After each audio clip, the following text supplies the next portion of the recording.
எல்லோரும் எப்படி இருக்கீங்க? இன்றைக்கி பூரிக்கு உருளைக்கிழங்கு மசால் பண்ண போகிறேன். உருளைக்கிழங்கு வெந்து வச்சுருக்கேன். ஒரு பெருசாக ஒரு 4 கிழங்கு வெந்து வச்சுருக்கேன். வெந்து இந்த அளவுக்கு மசிச்சு வச்சுருக்கேன். பல்லாரி குட்டி குட்டியாக ஒரு 5-6 பல்லாரி 6 பல்லாரி நறுக்கி வச்சுருக்கேன். பொடிசாக பொடி பல்லாரி தான், அதனால 6 பல்லாரி வச்சுருக்கேன். நீங்கள் தேவைக்கு எப்போ நறுக்கிக்கோங்க. குட்டி குட்டியாக தக்காளி ஒரு 4 தக்காளி பழம் நறுக்கி வச்சுருக்கேன். 4 மிளகாய் கட் பண்ணி வச்சுருக்கேன். கொத்தமல்லி கட் பண்ணி வச்சுருக்கேன். இப்போ தாளிக்கும் போது காமிக்கிறேன்.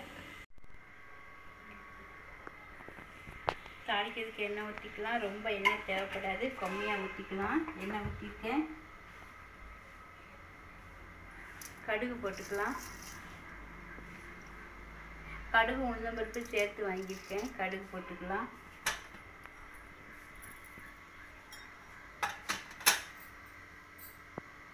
கடுகு நல்லா பொரியட்டும். கடுகு பொரிஞ்சிட்டு இந்த அளவு கடலைப்பருப்பு போட்டுக்கலாம். கடலைப்பருப்பு நல்லா பொரிஞ்சு வரட்டும்.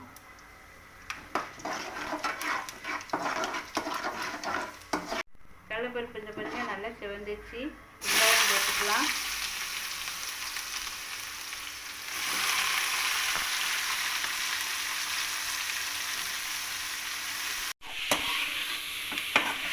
வதங்கிட்டு இருக்கு. இன்னும் கொஞ்சம் வதங்கணும். நல்லா வதங்கட்டும். இந்த பாருங்க வெங்காயம் நல்லா வதங்கிட்டு மிளகா போட்டுக்கலாம். மல்லித்தலையும் போட்டுக்கலாம். நம்ம கட் பண்ணி வச்சுருக்கிற தக்காளி பழம் எல்லாமே போட்டுடலாம். அதை ஒன்றா போட்டுடலாம். நல்லா வதங்கட்டும். உப்பு சேர்த்துக்கலாம்.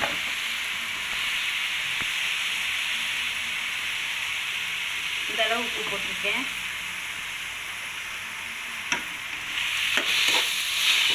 பூரிக்கு ரொம்ப சூப்பராக இருக்கும். கிழங்கு ஈஸியாகவும் பண்ணிடலாம். அது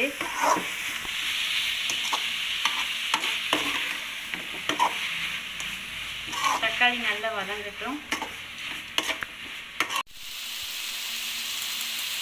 இது பாருங்க எல்லாம் நல்லா வதங்கிட்டு மல்லித்தூள் போட்டுக்கலாம். இன்னும் கொஞ்சம் வெங்காயம் தக்காளிலாம் நல்லா வேகணும். நல்லா வதக்கியாச்சு, ஆனாலும் கொஞ்சம் வேகணும். இந்த 1 லோட்டை தண்ணி ஊற்றிருக்கேன். இன்னும் கொஞ்சம் தண்ணி ஊற்றுவேன். இந்த 1 லோட்டை ஊற்றிருக்கேன். திரும்ப 1/4 லோட்டை தண்ணி ஊற்றிக்கலாம். நல்லா கொதிக்கட்டும். கொதிச்சதுக்கப்புறமேலு உருளைக்கிழங்க மசிச்சு வச்சுருக்க உருளைக்கிழங்கு போடுவேன். ஒரு 3-4 ஸ்பூன் டேபிள் ஸ்பூனுக்கு கடலமாவு எடுத்து வச்சுருக்கேன். அதையும் கரைச்சி ஊற்றுவேன். எல்லாம் செய்யும் போது உங்களுக்கு நல்லா கொதிச்சிருச்சு. இந்த உப்பு பத்தாத மாதிரி இருந்தது. வாயில் ஊற்றி பார்த்தேன் தண்ணியை. 2 உப்பு போட்டுக்கலாம். இந்த கடல மாவு கரைச்சி வச்சுருக்கேன். ஊற்றும் போது இப்படி கிண்டிகிட்டே ஊற்றுக்கலாம். இல்லைன்னா கடல மாவு ஒரே பக்கமாக கட்டி ஆகிடும். இப்படி கிண்டிகிட்டே ஊற்றினா எல்லா பக்கமும் ஒன்று போல் வெந்து வந்துடும் மாவு. இல்லைன்னா ஒரு பக்கம் இப்படி கட்டியாக கிடக்கும்.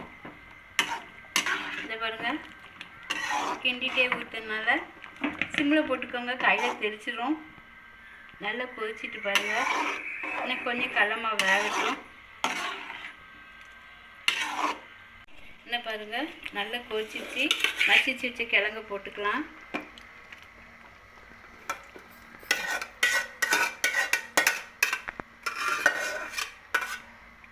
மசி வச்சு கிழங்கையும் போட்டாச்சு. இன்றைக்கி எங்கள் வீட்டில் காலை சாப்பாடு பூரியும் கிழங்கும். கிழங்கு பாருங்கள் சூப்பராக பண்ணியாச்சு. கிழங்கு பண்ணுறது ரொம்ப ஈஸி தான். கட் பண்ணிவிட்டு வெந்து வச்சுட்டேன்னா 1 நிமிஷம் தாளிச்சு விட்டுடலாம். அவ்வளோதான், முடிஞ்சிடும்.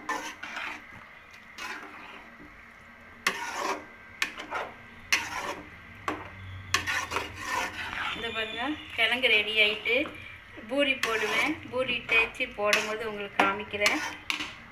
மாவு பிசைஞ்சு இந்த மாதிரி பிளாஸ்டிக் கவரில் போட்டு வச்சுருக்கேன். உணராமல் இருக்கும்.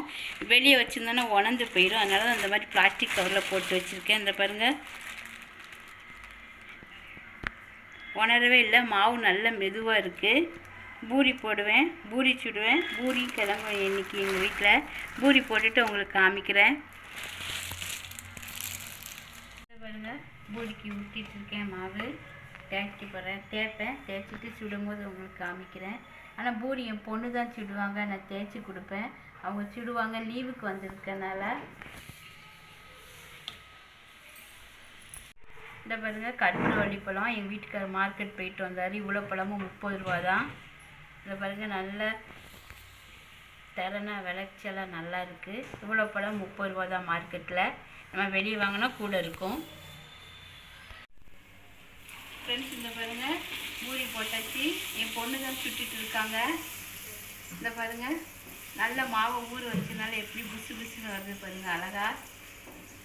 வெறும் உப்பு எண்ணெய் விட்டு தான் பசஞ்சிருக்கேன். ரவை அதெல்லாம் ஒன்றுமே நான் போடலை. இந்த பாருங்கள் சுவையான பூரி ரெடி ஆகிட்டு.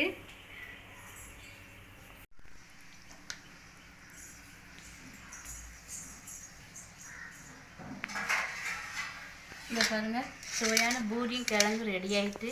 இன்னைக்கு காலை டிஃபன் இது தான். பிடிச்சிருந்தா லைக் பண்ணுங்கள்.